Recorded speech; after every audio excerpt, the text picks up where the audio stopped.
Welcome, nerdy knights of the well-rounded table to Bohemian Geek Studies, where we take those extremely dorky dives into our favorite fandoms. I'm Padawan Learner and Defender of Droids, Sara O'Connor. Welcome. Hello there, Sara. Welcome indeed. I'm Colleen McMillan, Jedi Master and Rebel Scum collaborator. And I am Pirate Jedi, Anders Drew. And I'm your ambassador to Naboo, Flo Siegel. You know, folks, we truly run the gambit here in terms of rank, I'm not gonna lie. From Padawan to Knight and apparently Pirate to Master. But no matter the rank you carry, dear listener, one thing remains the same. Much to learn, we still have. That we do. And today on Bohemian Geek Studies, we are covering The Mandalorian, Season 2, Episode 5, entitled Chapter 13, The Jedi. That's a lot of numbers.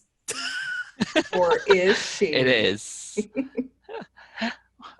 This episode was written and directed by Dave Filoni. Now, beware, our transponder is broadcasting a full spoiler warning for this episode, as well as some wild speculation about the future. So if you've seen this week's episode of Mando, grab your favorite drink from the cantina, grab your little baby Yoda for good luck, and reach out with the Force as we settle in for a look at what Favreau and his team have created. So, Sara, you want to punch it with our episode recap? Yeah, absolutely. So to start things off, on Corvus, Ahsoka Tano is in a standoff with the local magistrate. Upon seeking information about Ahsoka, Din is contracted to kill the Jedi, which was a really cool twist of fate. Yeah. Finding her in the forest, Din gets an information download on Baby Yoda. Excuse me, Grogu. And Ahsoka tests his Force abilities, which was wicked awesome. And the two of them team up to take down the magistrate and her regime, replacing the magistrate with former Disney Imagineer Wing Tao Chow, making his acting debut. Woohoo! And after telling Din that she cannot train Grogu, Ahsoka sends Din to an ancient Jedi temple on Tython, where Grogu will be able to reach out to the Force and possibly alert a new Jedi who may be able to train him. So let's not waste any time and get straight to those Easter eggs and connections. To start things off, Colleen, what are we talking about here? All right, y'all. Ahsoka freaking Tano. Woo woo! Hey! Yay, finally. Anakin Skywalker's former apprentice makes her live-action debut, played by Rosario Dawson. Her white lightsabers that she got by healing the kyber crystals from a totally murdered Inquisitor also appear. Those looked great. They looked fantastic. They looked amazing. Yeah, First seeing fantastic. them, I was like, well, I guess we're getting a lot of Ahsoka this episode. Seeing those sabers was amazing. It did kind of remind us of a scene from Revenge of the Sith where Anakin similarly chops through a soldier with his lightsaber. She also uses that signature Jedi mind trick where the Force is used to make a distracting noise to draw the guards away.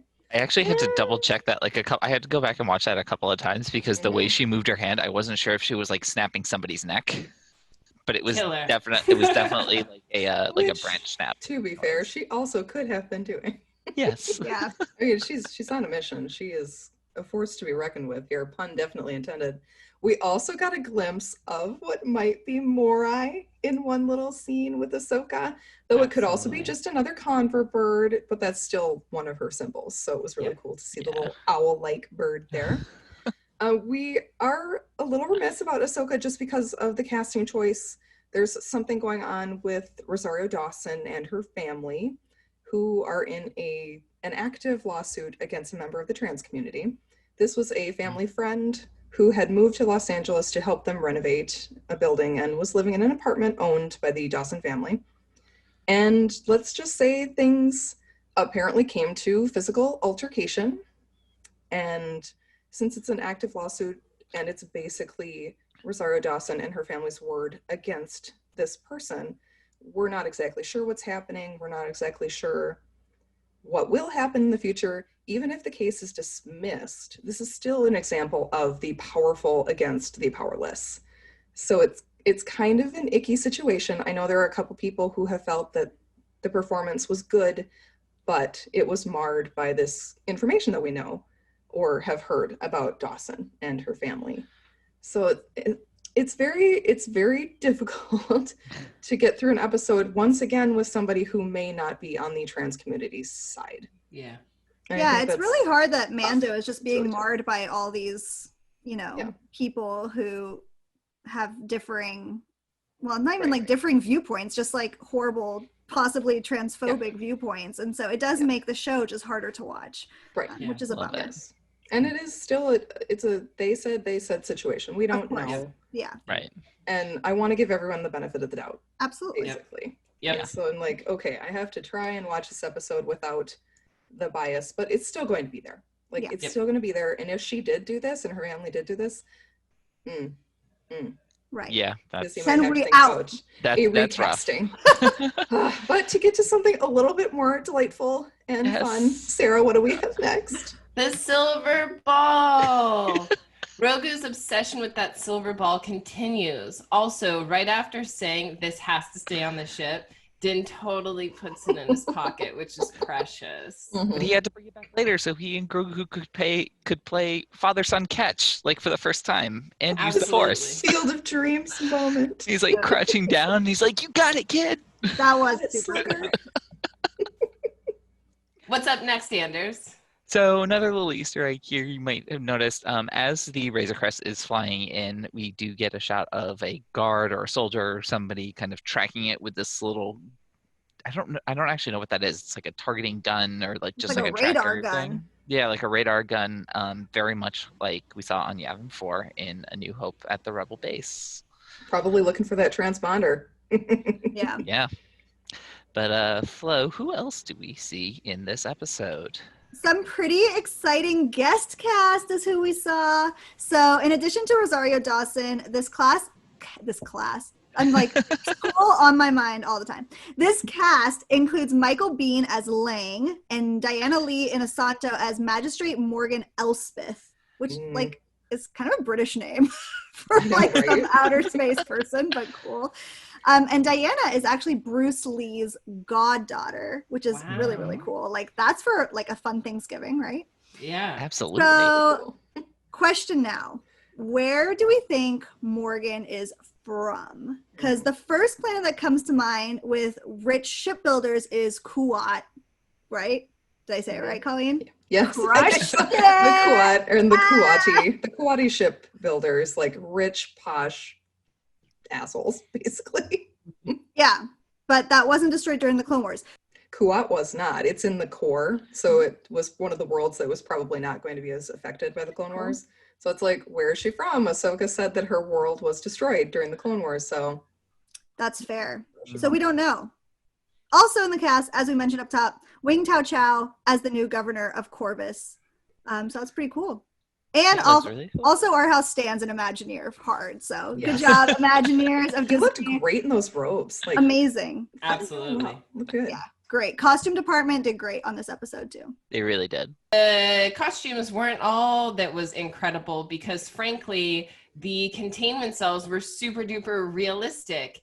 There is a non-elevated version of them in KOTOR, aka the Knights of the Old Republic video game. But these ones here gave us a Game of Thrones or medieval feel, kind of like gibbeting or crow cages, or when I saw them, I thought electrified crucifixes. Yeah. Mm-hmm. These torture devices were used on criminals, or so they'd have us believe, left there to die of dehydration or exposure. And they get their name because of crows and other carrion birds would eat the bodies, as an ominous warning to anyone who might break the law. But you know, Those things were creepy. Yes, they were. But you know Very what? like the slavers of Marine. Yes. They're like Yes. little crosses. Mm-hmm. Mm-hmm. Yep. So you know what doesn't break the law or break very easily? Beskar. Colleen, talk to us about it. Yes, our best Beskar. That spear though, you guys. It's made That from was the really legendary Mandalorian metal. Yes, one that like dinged like a tuning fork against the ground. That was so cool. I was like, ooh, it sounds very pretty also. This is great. Yep. And it stops lightsaber strikes. Like, oh crap. That's might not be good later on if we think about it. This reminded us of the metal cortosis, which features in many Star Wars novels. It can stop lightsabers and blaster bolts and has direct ties to a certain Grand Admiral that we will bring up later. Yes, in just a minute. How about the planet, though, Anders? How about So the planet, though, I don't know about you guys. I was getting some serious like Dagobah vibes, and when we were off in the jungle here, very similar to that. I mean, obviously, if the jungle had been kind of burned, or that bog had been kind of burned down to a kind of husk, actually really similar to the opening of Rise of Skywalker when they're on Mustafar. Mhm. But I was just getting like some very general callbacks, like especially little Grogu sitting on like the mossy boulders, and just his amazing little baby Yoda cuteness. I honestly Speaking cannot of believe I cannot believe you Flo, guys gave me this one to talk about. Flo, this is the info dump. These are the answers. Yes, This is the plot moving forward. Move Listen, it. thank you for Really giving me the move it. plot. I really appreciate it. Thank you. Okay, so obviously the most important part of this episode, besides Ahsoka, is that Baby Yoda has a name. Apparently we're using it, even though it's ridiculous. I think it's cute. It's so cute. I mean, I'm Yoda still sounds ridiculous most of the time. too. Most of the time, I'm still calling him Baby Yoda. Yeah. But Yeah. Little So his Shammy. name is Grogu, and I don't know if you guys watch with captions, but we watch with captions. The captions have now changed to Grogu babbles and Grogu squeaks or whatever. Oh, I totally thought that's he said clever. din at one moment. There was Oh one my moment God, I I had didn't to like catch turn on the subtitles again and again because I was like, no, did he? And it No, just was he didn't. cooing. So we found out he was raised in the Jedi Temple on Coruscant, which is very cool, which is now the Imperial Palace. But Ahsoka, we found out, didn't know Yaddle, apparently, saying that she Yeah. only knew Yoda. So where is Yaddle? Mm, We don't know. I don't know. Maybe somewhere. Maybe we're going to see her. That'd be cool. During her test session, Ahsoka also urged Din to connect with Grogu, which was cool, much like Ezra had a talent for. So similarly, Din gets an actual explanation of the Force. That was a huge callback to Obi-Wan's from A New Hope, that it's everywhere, that it like powers things. So that was really, really cool. And Ahsoka also name drops Yoda for the first time. My husband and I were like, say the name. Say his name. But given how we've been calling Grogu Baby Yoda for over a year, I don't know if that counts as an Easter egg. Yeah. Yep. And you know who else gets a reference, Miss Flo? Anakin Skywalker. Oh, I heard it. That's the picture you picked. Hey, Yes, I because mean, you could have picked a single, like, really hot one of Hayden. What about Hayden waking up? we're sweaty? talking about his fall. We're It talking doesn't about honestly matter and what we're when she talking about. realizes who it was. Yeah, but that picture lives rent-free in my head all the time. Well, I love how Ahsoka's explanation of how fears and attachments can cause the downfall of the Jedi Knights, even the best of them, which is a reference to her former master's fall from grace. Which That was beautiful. so Oh, yeah. beautiful. It's Colleen. her so much. What's up next? What's up next? What we got? This is the A350 blaster rifle. This is actually an upgrade from the A300, which was featured heavily in Rogue One as the preferred Rebel Alliance weapon for the soldiers during the Battle of Scarif. Like, yay, get these blaster rifles. Here, the soldiers, I don't know if they're Imperial per se. They're hired goons, most likely. Yeah. It depends on if Morgan is considered Imperial anymore. They're using the upgraded weapons to enforce the magistrate's will on the people. What else are we using to enforce the magistrate's will on the people, Anders? And I won't defend these ones. That's for So done. we have the HK-87 assassin droids. So the HK series of droid here, I think the pictures here we have are a 51 and I think maybe just a 50. These do have kind of a long history in Star Wars, in Legends, and in canon. The HK actually stands for Hunter Killer, so they are very much assassin droids. And they are featured heavily during the arcs of the Knights of the Old Republic. Yeah, where's series. HK-47? They didn't say meatbag one time. Was really Nope. hoping for that. But Do they look like ants to anyone else? Because they look definitely look Little like bit, ants. yeah.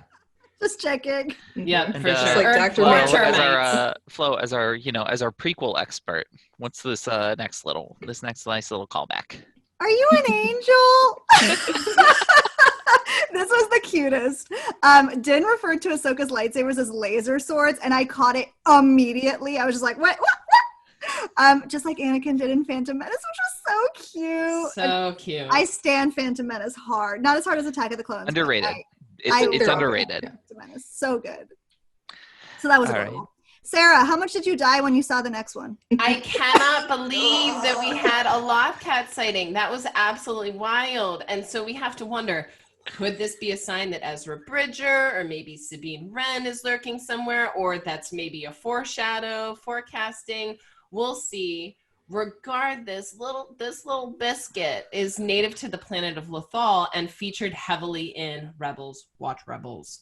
It could, though, however, also be a Tuca cat, of which Lothcats are a subspecies. But I'm wondering, could it be that there's more than meets the eye when it comes to Rebels? Tell me all about it, stud, Colleen. Oh yeah, I'm a big blue tree. Grand Admiral Thrawn. Here's hoping, guys. Here's hoping. Ahsoka is seeking Thrawn, indicating that she had some success in her search for Ezra. Maybe, hopefully. The Chiss villain is featured in Rebels. Watch Rebels. Legends canon. Read Legends canon. And his own canon novels, which now I have many people asking me which order to read them in. Yay. Read the novels. Oh my gosh, I was so excited, you guys. Maybe we'll have you drop an article on the order in which to read the Thrawn novels. That could be true. Yeah, definitely I think write up a little this episode's going to inspire on more that. people too. Yes, for sure. Mm-hmm. I'm so excited, you guys. For a full breakdown, of course, check out our 3-part series on Timothy Zahn's creation, and link to part 1 will be in the episode description. Perfect. Yes. We love Thrawn, guys. We love Thrawn's great. Thrawn's great. He is a villain. Well, But a Colleen great loves a character. bad boy. I know. I'm going to call him an anti-villain or an anti-hero.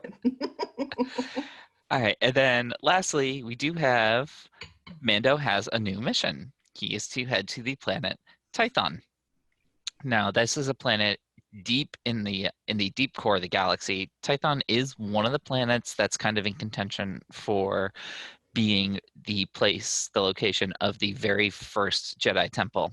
Other candidates are Ahch-To, which we saw Luke on in Last Jedi, Coruscant itself, with the Jedi temple, as Phil mentioned, is now the Imperial Palace, or from Rogue One, the planet Jedha. Darth Vader in canon has gone to Tython with Dr. Aphra in the Star Wars comics. In Legends, Typhon has 2 moons, Ashla and Bogan. And Colleen, correct me if I'm wrong, Ashla was one of Ahsoka's pseudonyms that she went by at some point, right? Yes, in her novel. Mm-hmm. And that was her original name, was supposed to be Ahsoka's original name. And so Ashla and Bogan are names for the light and dark side of the Force. Tython is also the ancient home of the Jedi in Legends, so this temple on Tyth should have a lot for Grogu to discover. Mm-hmm. Which Jedi would answer the call? There's not really that many options. Mm. Or will Grogu simply decide not to go down the Jedi path? I'm still voting Sith. Let's go. Sith, baby. I can see him definitely starting the Jedi training or restarting, but that dark spot in his mind is probably not going to be good, you guys. No. There's a reason he forgot it or someone erased it. Well, it sounds like we're starting to get into reactions. So, Anders, why don't you kick us off, actually? All right, so I'm not actually going to lie here, guys. When I first saw Ahsoka on screen, I wasn't really tuned in. I was out at first when she first kind of burst onto the screen. It looked like there was just something off, and I couldn't put my finger on it. Then, though, they're in the forest. Din has like her trapped, or he thinks he does anyway. She looks up, and she gets this very, very subtle little mischievous grin on her face, and all of a sudden it clicked into place, and I was like, "Oh my God, that's Ahsoka Tano." That's it. It was uncanny. I think it was kind of an interesting choice. They, at least in my opinion, they definitely seem to be modeling her visually off of her much younger self, like the one that we saw in the original Clone Wars movie, rather than the version that we saw in the last season of Clone Wars or in Rebels. So I thought that was kind of an interesting design choice. Yeah, just a really interesting design choice. Overall, though, still a good episode, kind of keeping with our theme our genre of the week theme, this was definitely a samurai type For sure. episode with I almost want to say a little bit of like a Brothers Grimm vibe going on in those woods. Or like the Red Riding Hood movie. Yeah, like a for sure. I see that, Anders. Kind of getting into that fairy tale territory that we were kind of speculating about in our last episode. But for me, we got answers. Yeah. We have some answers. Things are moving forward. We have information now. I don't know how much faith I have in some of that information. The idea that Baby Yoda was in the temple this whole time, like that whole time, and Ahsoka, who was raised in the temple, had no idea. She also apparently didn't know who Yaddle was, so that's another that's another point. She didn't get out much. No, but he was in the temple for like over 20 years. Like, how did someone like Ahsoka never know he was there? Who got him out? Who, like, all these things we kind of still don't know. So, like I said, this episode was solid. I am going to say, though, I think the writing was not quite as strong as we've had, especially in recent weeks. I don't know if I'm just getting more used to Jon Favreau's style, but visually it was beautiful. Beautiful. There was, I think, a little bit too much standing still with an intense look on your face. But see, I'm a sucker for that. That's fine. I think there was That's just I think it was very just samurai one or movie, two for sure. too many of those. But I don't know, like- Colleen. Yeah. Let's let you get it. Granddad Thrawn, you guys. Woo! I was really excited to see Ahsoka, that opening shot. I wasn't ready for her immediately, so I was shocked. I had to same pause here. immediately and be like, wait, white lightsabers, that's Ahsoka. Woo! I guess we're just going to jump right in there, aren't we, Dave? So I had to pause, breathe for a minute. So I was really excited to see Ahsoka. Really, really cool to hear Lil Shammy Shake's real name. Like, yay! I was really excited. The most excited, though, when Rosario Dawson said those sweet, sweet words, Granddad Rothron. Well, I don't think he's going to have a lot to do with The Mandalorian, per se, as a series. It's still amazing to know that he's still lurking around out there. What is he doing, you guys? That leads to all the questions about where Thrawn is. Did Ahsoka and Sabine already have their road trip? Give us a series on that, please, instead of just talking about it, because we will riot. And where the heck is Ezra Bridger? Where is Ezra? But we have to talk about that, I think, more in our finale roundup, because that's a long discussion that we're definitely going to want to have. I really want to talk about whether some form of Heir to the Empire trilogy is also kind of slowly crawling its way toward us. That would be so cool if we could get something akin to that. I think this episode was a huge improvement over Filoni's last episode, which was The Gunslinger from season 1. Seems like he's got a better handle on things, even if it was like not quite the same like writing style as Favreau or the same directional style as Favreau would usually go. Some of the shots though were stunning. Ahsoka when she draws the white lightsabers across her face, that was amazing. Yeah. Duncan is here to say that was also perfection. Hello, my love cat. And also when she and little Grogu were silhouetted against the moon. It was beautiful. Like some of these shots that Filoni has made, I think, are very iconic for the series. Yeah. Maybe the entire episode wasn't as iconic, but and when she breaks the bell too, you guys, with her lightsaber, says like, ha, take that, Game of Thrones. Yep. It's like, oh, I guess we're making all kinds of statements. Still, way too many questions. Why is Morgan working with Thrawn? Is BB Moff G working with Thrawn? Saying that fateful name could draw a lot of attention away from Din and Grogu, which is a worry that we have. But I doubt we'll see Ahsoka's mission to find Thrawn in this series. I just don't think it's going to happen. We might see her like in a bit part in future episodes, but I don't think we're going to get a lot of her. I think they're doing, like, with her and Bo-Katan, they really do seem to be like just kind of peppering and planting the seeds for some spinoffs. Yeah, for sure. I think that would be stronger, for sure. Yeah.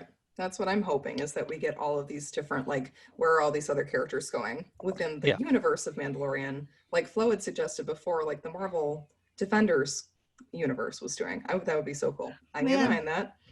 But seriously, guys, nobody calls Thrawn master. Like, that threw me off a little bit. Although Ahsoka's probably just saying, like, who's your master? Or, like, where is your master? Where's your boss? Right, Where's your exactly. boss? It's not like they're calling him master, because nobody calls Thrawn master.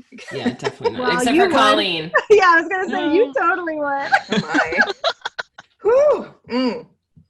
Whew. But Sarah, now that I'm blushing, what did you think about this? Yeah, now that Colleen needs to go take a shower, I'm about to need to take a shower too, because I was so stoked on this episode. Like, y'all, I don't know what you guys were watching, because for me, it was a 10 out of 10 episode. I'm honestly very concerned for myself as to like what's going to come next, because I don't know how it's possibly going to get topped. And I'm being 100% serious. I think it's maybe my favorite episode, period. And I will say though, yeah, I think it's my favorite episode, period. So beautiful. And I think kind of how we were saying with the heist being so different from The Mandalorian and me not liking that, it's very interesting to me to do some self-reflection, because this was very different, I would argue, from the flavor of some of the other Mandalorian episodes. Absolutely. Definitely.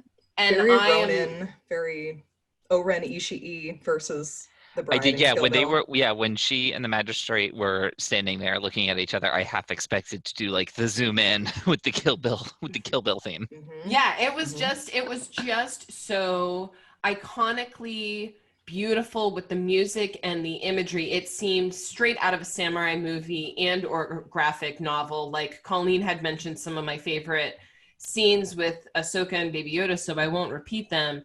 But it was just so otherworldly, because the world looks so barren and yet it was so green. It was absolutely captivating to me. And I also like that, as Flo and we've had been discussing a little bit, there is planting the seed, right? That there's a chance that a Force user who is not of the light will be like, yo, call me maybe, what's up? I heard the call. Like, I said, what's up? So I think it's really, really interesting, especially as we reflect, like Grogu has not been having an easy life since he had his blackout.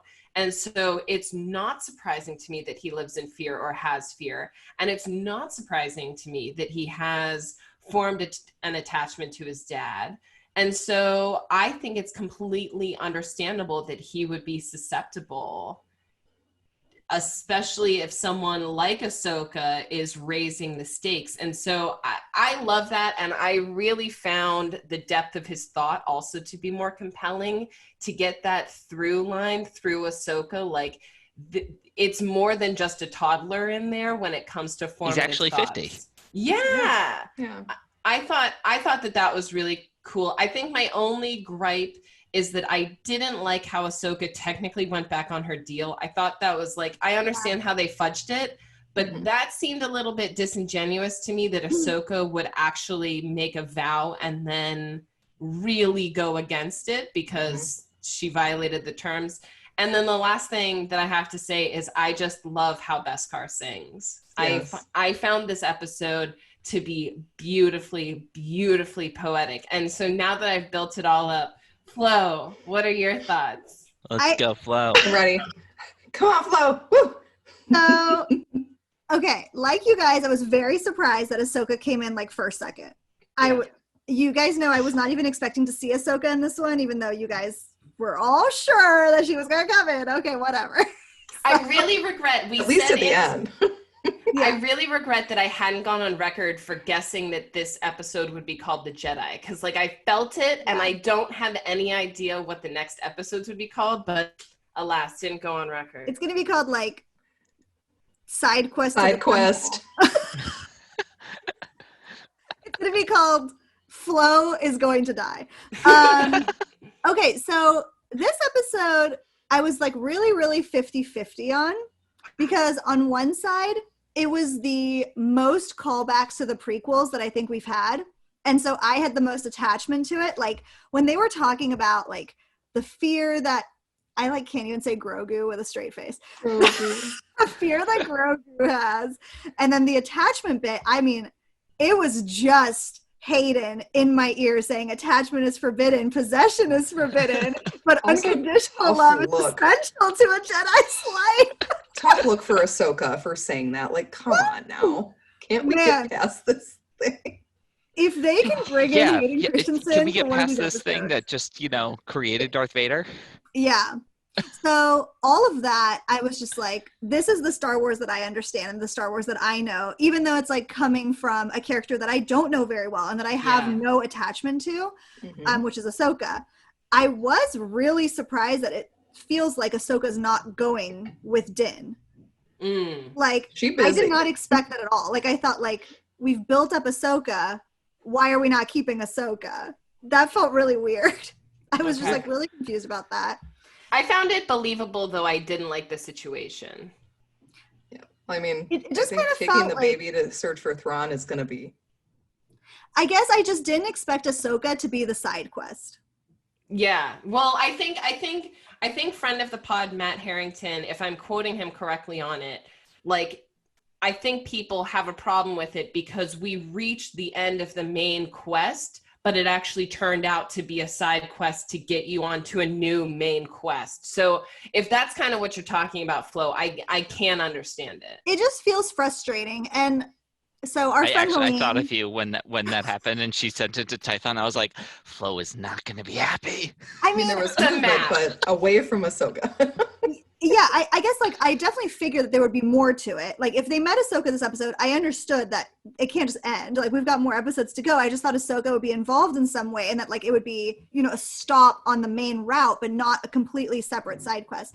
Yeah. And the thing that just, like, made me kind of sad was that our friend Helene is here. You guys know Helene, friend of the pod. And she hasn't watched any of the episodes yet, but she watched the episode with us because she was here for lunch. And she's like, catch me up. And I'm like, well, there's nothing to catch you up on because nothing's happened. So sorry, like, you weren't lost. I was like, well, basically, they're just looking for Jedi. Yeah. That's it. That's the whole thing. So I don't know, that just saying that out loud made me feel like really sad that that's how I feel about it. That being said, I was extremely surprised that we got Baby Yoda's name. I was not expecting that at all. It blew right by me at first. So can we actually like, go on record? I think Flo's kind of made her opinion known. Where does everyone stand on the name? Grogu? I think it's cute. I mean, people didn't like Yoda when they're like, Yoda, what the hell is that? They hated it. Who does? Yeah, and now everybody's like, oh yeah, Yoda, obviously. Sounds kind of like it sounds very much like something a baby would say. Grogu. Yeah. It sounds like a Roku or like ragu tomato sauce. Ragu. It sounded a little more Trandoshan to me but we don't know any other of Yoda's species besides Yaddle in canon, so right. I don't know. Yeah, I mean, I guess I just figured that all of his species would start with a Y because that's all that we know, and so it just like came from left field. But yeah, but they can't call him Yogu. They could. Yogurt? Wait, why can't you call him Grogu and not Yogu? I thought it was so cute though when he perked up every time that was said his name. When he went, he's like, "Oh, you finally know my name, genius." Yeah. So I mean, that was super exciting because I had to like pause and be like, "What?" And then when they changed the subtitles, that was just really exciting. Yeah. Again, I think the episode was beautiful. I loved the samurai style. I grew up just south of San Francisco, so we have a lot of like Japanese tea gardens and just like a lot of beautiful things. And so that was super reminiscent of that. So that felt very home to me. Yeah. I thought Rosario Dawson did a really nice job. I thought she was a total badass as Ahsoka. Yes. So the lightsabers across the face was insane. I was like, I don't even know Ahsoka, but like this has to be my new background because that was wild. Once I accepted her voice, I was fine. I was like, she doesn't sound like Ashley Eckstein, but then once I got past it, I was like, okay, I can. I didn't even skip a beat. I was fine. She looked great. She looked amazing. The Rebel style is very elongated. Yeah. So I think that's why it looks so much different than like Clone Wars or what they wanted to go with here because they used that more stylized version of the concept art. At one point though, she had that super round face, and at one point I like legit thought she was gonna say Sky Guy. Yes. I thought she was gonna say I am no Jedi like 5 times this episode. Every time he said it, she was kind of like, I don't know much, but I know that. And I was just like, how is she not saying it? Like, I'm looking for a Jedi. How did she not say, I'm no Jedi? Yeah. How did she not say that? It was like, desperate times. We lobbed it up for her. I think she kind of was like, I might need this guy, so I'm not going to contradict him just yet. I don't know. Anyways, for me, this one was probably, I liked it. It was probably like a 7 out of 10. Didn't hold my attention super well. It was fine. We learned some, but not enough. Again, it was a side quest. Everyone come hang out with me. I'm on cloud 10 out of 10. I would say 9 out of 10 for me. I do have a lot of questions as to where he was in the Jedi Temple. Like, was he receiving specialized lessons because of his must aging have. process? That would be the only reason, because he couldn't hang with the kids because they age progressively more than he does. That's the only Maybe he thing. hid under a chair while Anakin annihilated. I think either Jocasta knew took him out because Jocasta escaped, or I'm like, Hondo, please just have Hondo taken him. Oh, that would be good. I'm going to say that he is actually, so going back to our clone theory, he's actually basically what Superboy was originally supposed to be intended. He's like the backup Yoda in case something happens to Yoda. Ooh. I just hope he's not like Yoda's kid or Yoda's grandkid. I'm like, don't be a Yoda. I hope not. I will be so upset. Yeah. I'm a little bit tired of that. Like, and I don't want to see Luke be the person who answers him on Typhon. I don't want it to be Luke. Okay, so I don't know anything about anything, and I don't know if this would work in timeline because, again, I don't know anything. But could Ezra be the person who shows up? That's my current guess, but now we're kind of getting into predictions. Okay. So, Zeno, Colleen, do you have any specific predictions about next week? I don't think we're going to get to Typhon right away, so that leaves Flo's favorite aside quest. I'm just going to leave. Bye, guys. I'm so sorry, Flo. Oh, man. We could get Gideon catching up, though, to our little clan Mudhorn duo, which would be really cool. That would be cool. Yes. I'm really pulling for Quinlan Voss to be the Jedi that answers, just because he will irritate the crap out of Mando so much. And please cast Daveed Diggs Disney, please. Thank you. That would work. That would absolutely work.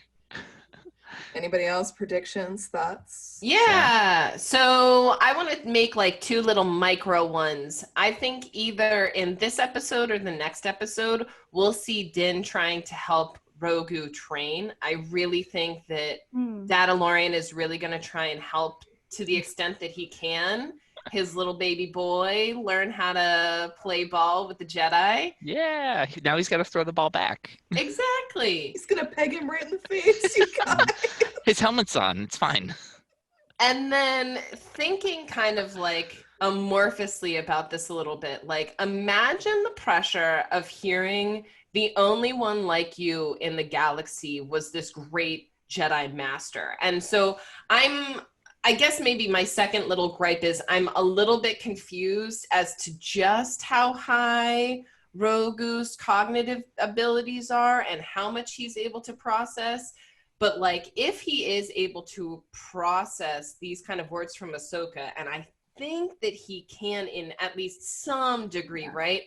In this or next week, we're likely going to see Rogu struggle. I mean, it's part of the whole character journey. I'm just guessing that, so far in season 2, we've been able to see him use the Force very safely to grab little snacky time.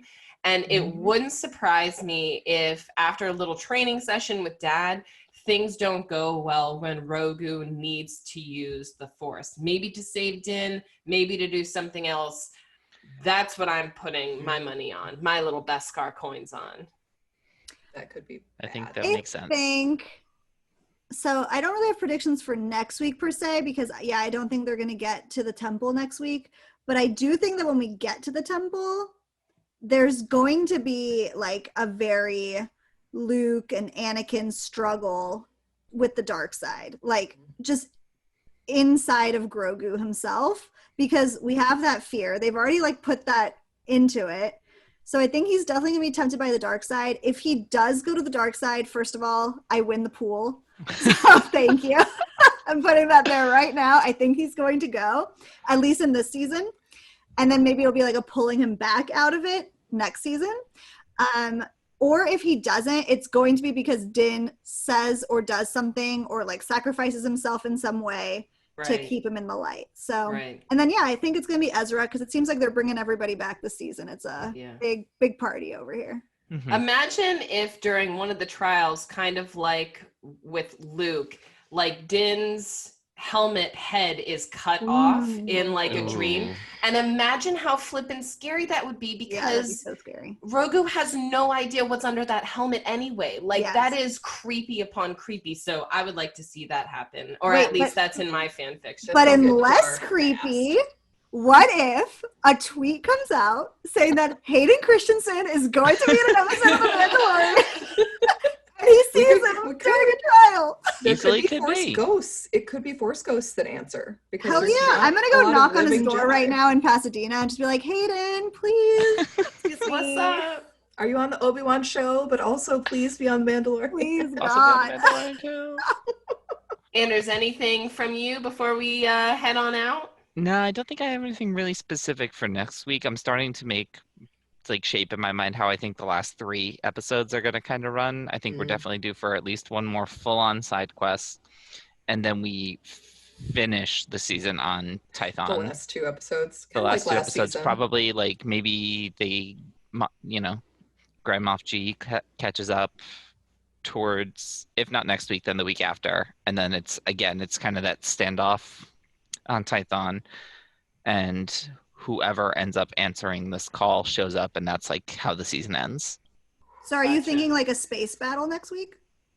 Or are they going to land somewhere? Could be a space battle. I think they have to land. I think they're mostly going to land. Use They don't those really do a lot of the troopers. space I know, we space haven't battles. seen one. Not No. until we get Thrawn. Wink. And Thrawn will have trained those space whales. Whew, oh no. That is what I'm really concerned about, y'all, if Ezra is with Thrawn. That's Mm. true. That's true. Mm. And I think that's a great place for us to leave it today, a little tantalizing cliffhanger. So thank you so much for being with us, and come back next time when we continue exploring the Mandalorian and other geeky goodies. Remember, please, that you can subscribe to us on YouTube or whatever podcast app you choose. Hit that subscribe button and leave us those 5-star reviews, because they really do help. Remember that you can also head over to bohemiangeekstudies.com to enjoy all of our episodes, plus Colleen's Book Corner, where she's reviewing Star Wars literature. And you can check out our website to also find us on social media and email us your theories and queries at bohemiangeekstudies@gmail.com. Until next time, I love this. White sabers and Beskar spears up, and keep those episodes streaming. Bye, everyone. Bye. Bye, guys. So long, guys.